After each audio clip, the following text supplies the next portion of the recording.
Hello friends, welcome back to Hindi Mirror channel. चलिए, आपका जो आज का हम कंटेंट लेकर आए हैं देख लेते हैं।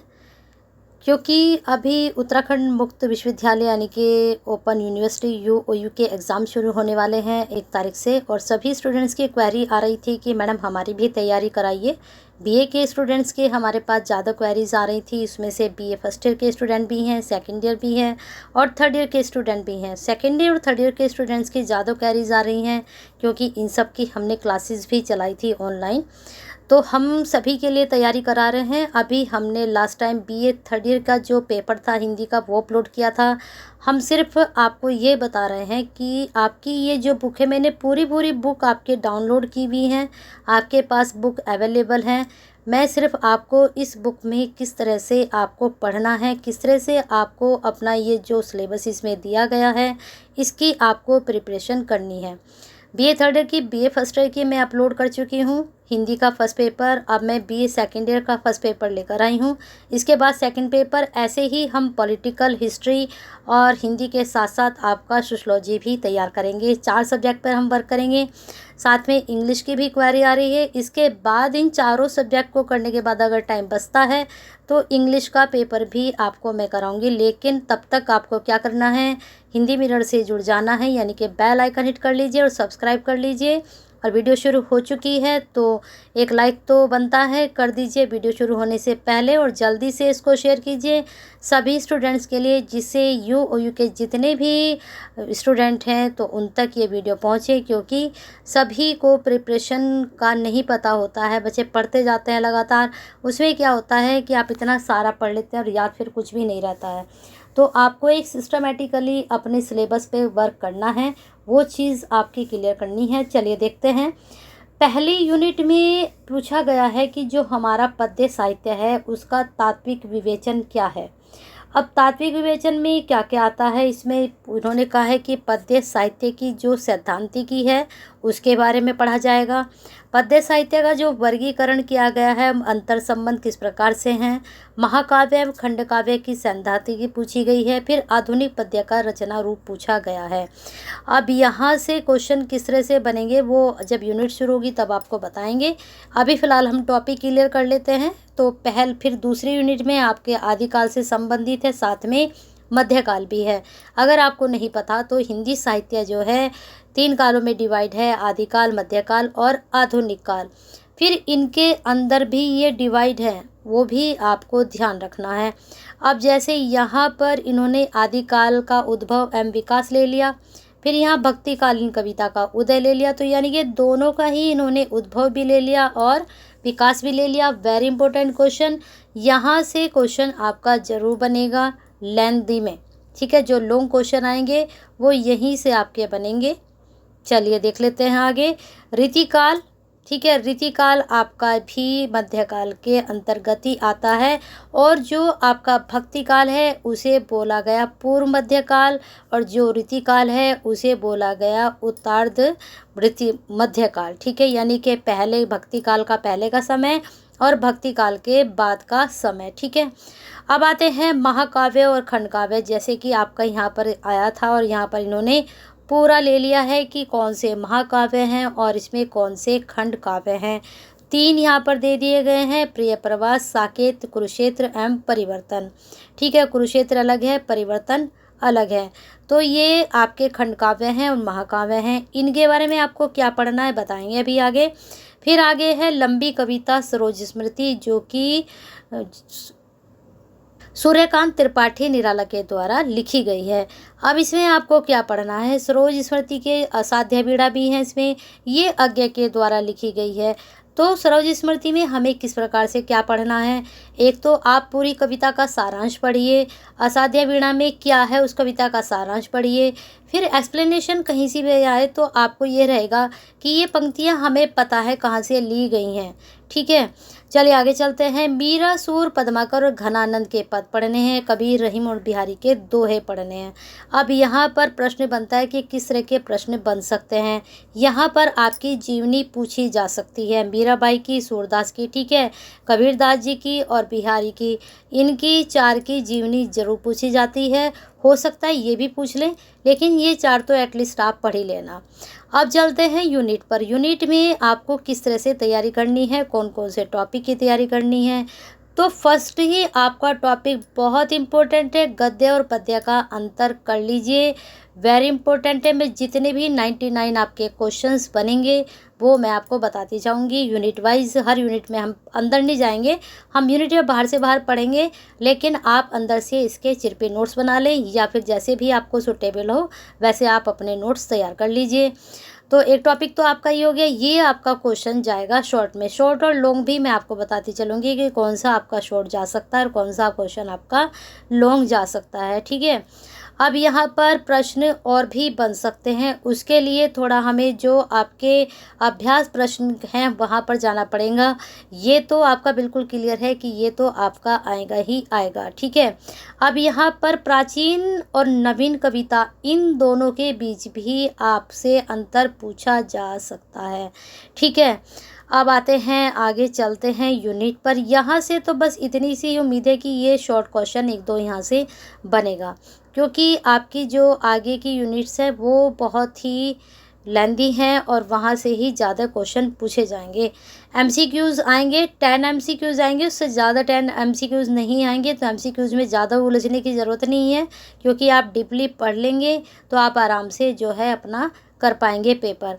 अब देखिए, पुरानी और नई कविता की सैद्धांतिकी, तो प्राचीन कविता पढ़ लीजिए और नई कविता के बारे में पढ़ लीजिए, अंतर अपने आप ही आ जाएगा, ठीक है। और ये बहुत ही लेंथी लग रहा है तो इसको शॉर्ट बनाना आपका काम है कि किस तरह से आप इसको शॉर्ट निकालते हो। अब यहाँ ये टॉपिक तो रहने दीजिए, इस तरह के टॉपिक एग्जाम में नहीं पूछे जा सकते, ये आपके नॉलेज के लिए होते हैं, पढ़िए इनको भी, लेकिन अब फिलहाल तो आपको एग्ज़ाम की तैयारी करनी है। अब यहाँ पर देखिए, निबंधात्मक प्रश्न बन रहे हैं। कविता की प्रमुख परिभाषाओं का वर्णन कीजिए, कविता और समाज पर निबंध लिखिए, काव्य रूप और समाज पर निबंध लिखिए। तो आप ये वाला प्रश्न कर लीजिए, कविता और समाज पर निबंध लिखिए, प्रश्न बन सकता है एग्जाम में।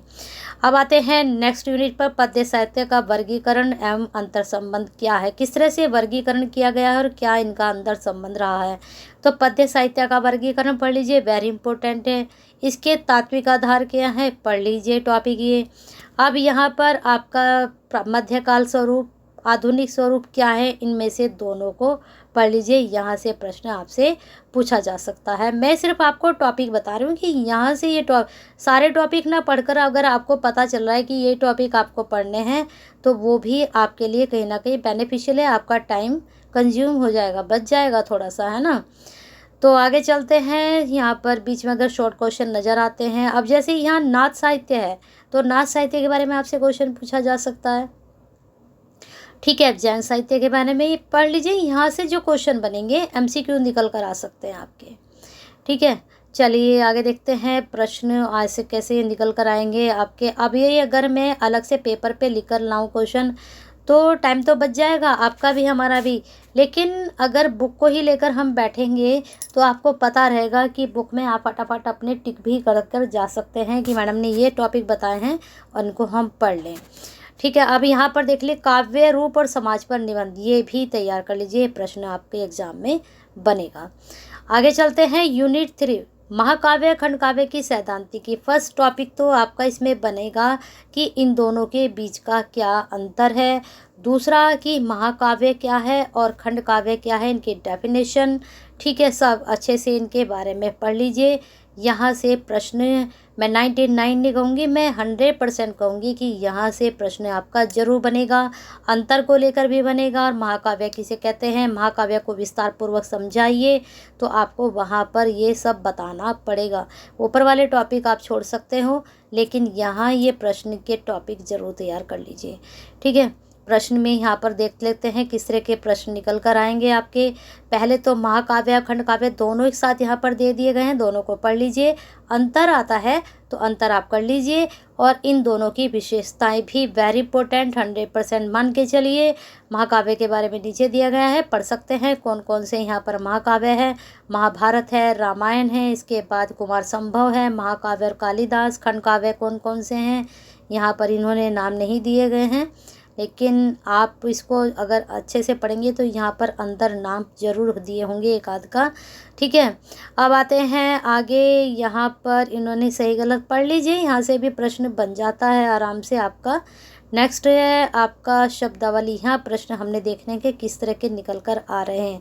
देखिए, जैसे कि मैंने आपको बताया था कि महाकाव्य की सैद्धांतिकी आपको पढ़नी है और महाकाव्य के संदर्भ में महाकाव्य की विशेषताएं। अब यहाँ पर सिर्फ महाकाव्य लिया है, तो ऐसे ही आप खंड काव्य के भी पढ़ लीजिएगा।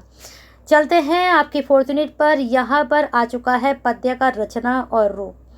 ठीक है, चलिए देखते हैं इसमें कौन कौन से आपके टॉपिक हैं। सिर्फ यहाँ पर 3 ही टॉपिक निकल कर आ रहे हैं। आधुनिक पद्य का रचना रूप, आधुनिक कविता का रूप विकास, काव्य भाषा का विकास। तो ये आप सिर्फ रीड कर लीजिए, अगर एग्ज़ाम में पूछा जाए तो आप लिख तो सकते हैं एटलीस्ट, अगर आपका सिर्फ पढ़ा हुआ भी है। याद करने को मैं नहीं कह रही, सिर्फ एक नज़र इस पर आपको दौड़ानी है कि ये टॉपिक हैं क्या, है ना। चलिए आगे चलते हैं हम प्रश्न पर आपके यूनिट सहित।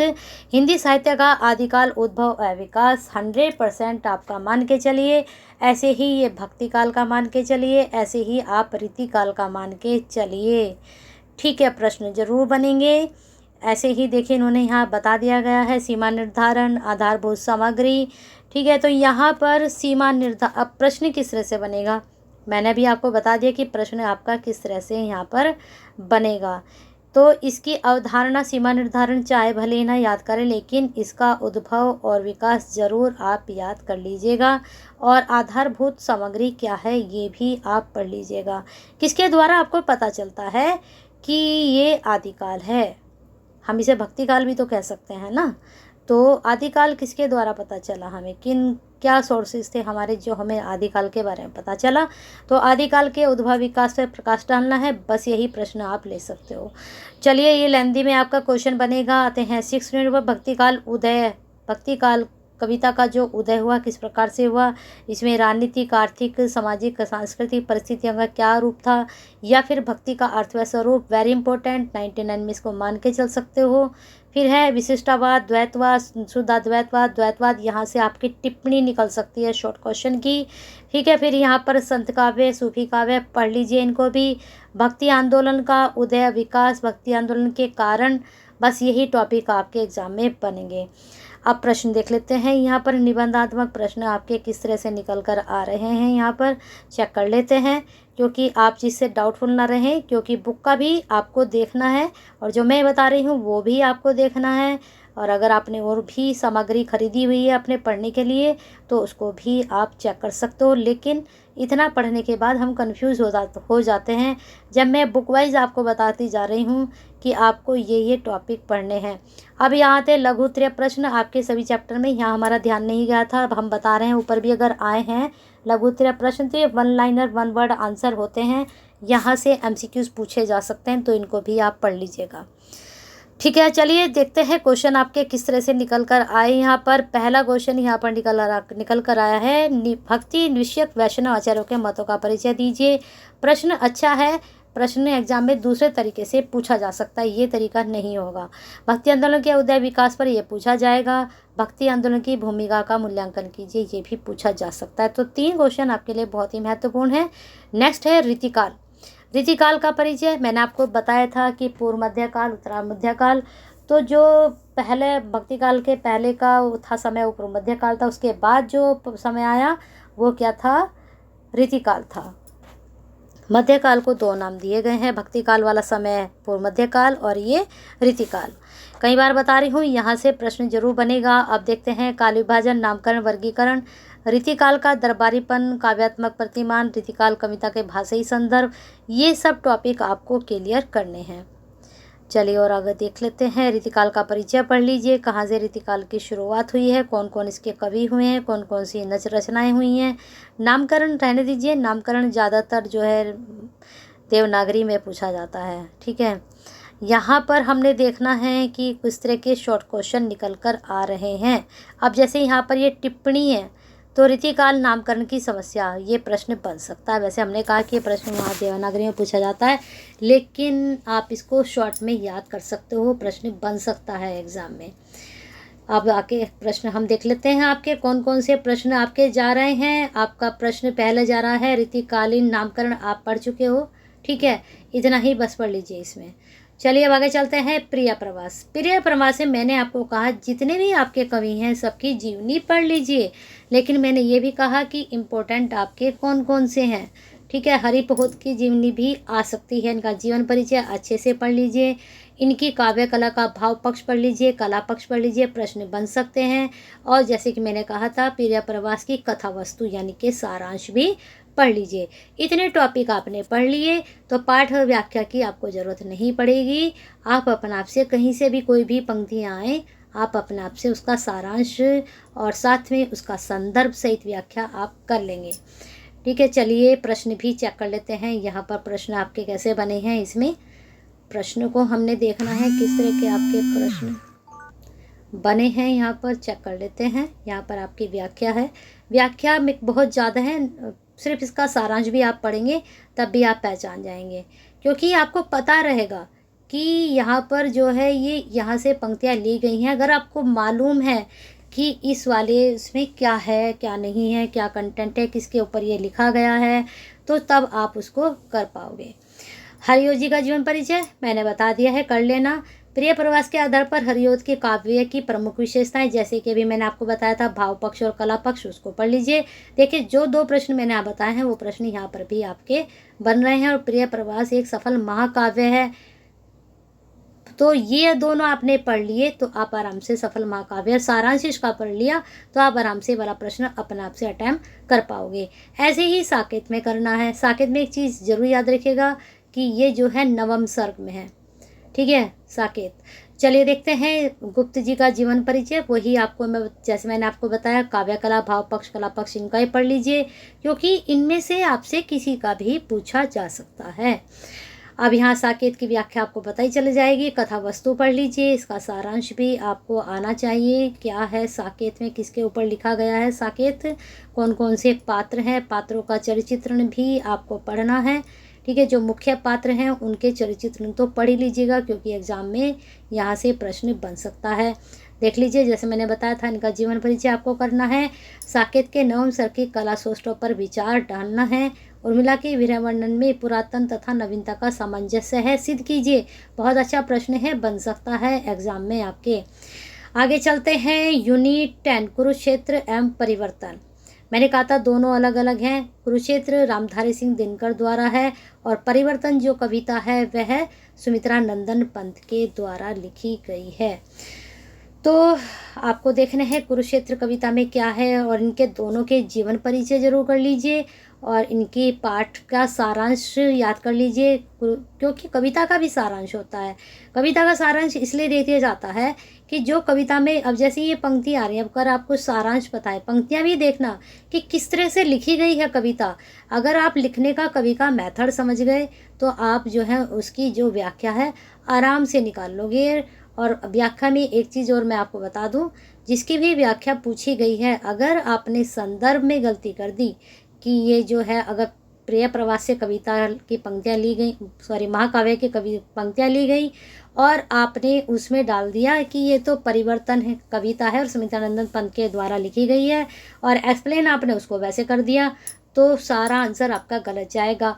अगर आपने जहाँ की पंक्ति है उस कवि का नाम और उसकी कविता का नाम अच्छे से लिखा है तो आपको वहीं के वहीं नंबर मिल जाएंगे, क्योंकि पूरा एक्सप्लेनेशन कोई नहीं पढ़ता है। बहुत से पढ़ते भी हैं, ये भी नहीं कहती हूँ, लेकिन मोस्टली ऐसे ही होता है कि संदर्भ चेक कर लेते हैं कि बच्चे ने हाँ पढ़ा है, बच्चे को पता है कहाँ से पंक्तियाँ ली गई हैं, तो वो नंबर दे देते हैं।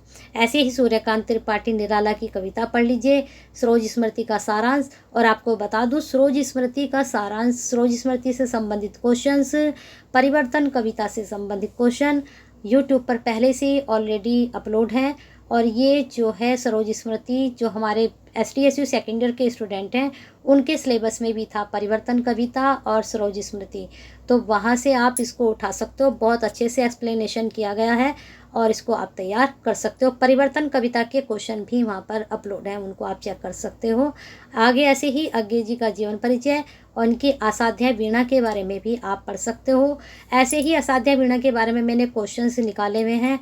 BA 6 सेम सेमेस्टर, ईयरली नहीं, ध्यान रखना, BA 6 सेमेस्टर की प्लेलिस्ट है, वहाँ पर असाध्य वीणा के आपको क्वेश्चंस भी मिलेंगे, अज्ञे जी का जीवन परिचय मिलेगा और साथ में अज्ञे की जो कविता है असाध्य वीणा, इसकी पूरा सारांश भी आपको वहाँ पर मिलेगा, तो आप वहाँ पर जाकर चेक कर सकते हैं।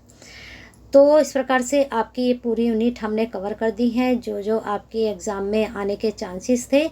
तो बने रहिए हिंदी मीडियम के साथ ऐसे ही यूज़फुल वीडियो के लिए। अब शाम तक देखते हैं, आपकी सेकंड पेपर अपलोड कर देते हैं। अभी एग्ज़ाम वैसे 1 तारीख से होने हैं, तब तक आपके 4 जो सब्जेक्ट हमने बताए हैं, पॉलिटिकल, हिंदी और सोशलॉजी और साथ में हिस्ट्री की, सारी ऐसे ही बुक लेकर आऊँगी और तैयारी कराऊँगी आपकी कि किस पैटर्न से आपको पढ़ना है।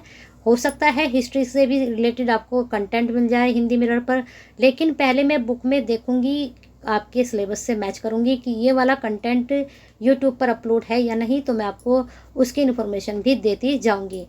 तो चलिए बने रहिए, और लाइक नहीं किया तो करके जाना है और साथ में शेयर भी ज़रूर करना है सभी स्टूडेंट्स के लिए। यू के उत्तराखंड ओपन यूनिवर्सिटी के आपके ही भावबंदी हैं, आपके ही जैसे हैं, उनको भी रिक्वायर होगी इस जो मैंने बताया है प्रिपरेशन का जो मेथड है, तो उनके लिए शेयर कीजिए और केयर कीजिए। और कमेंट बॉक्स में ऐसे ही क्वेरी सेंड करते रहिए।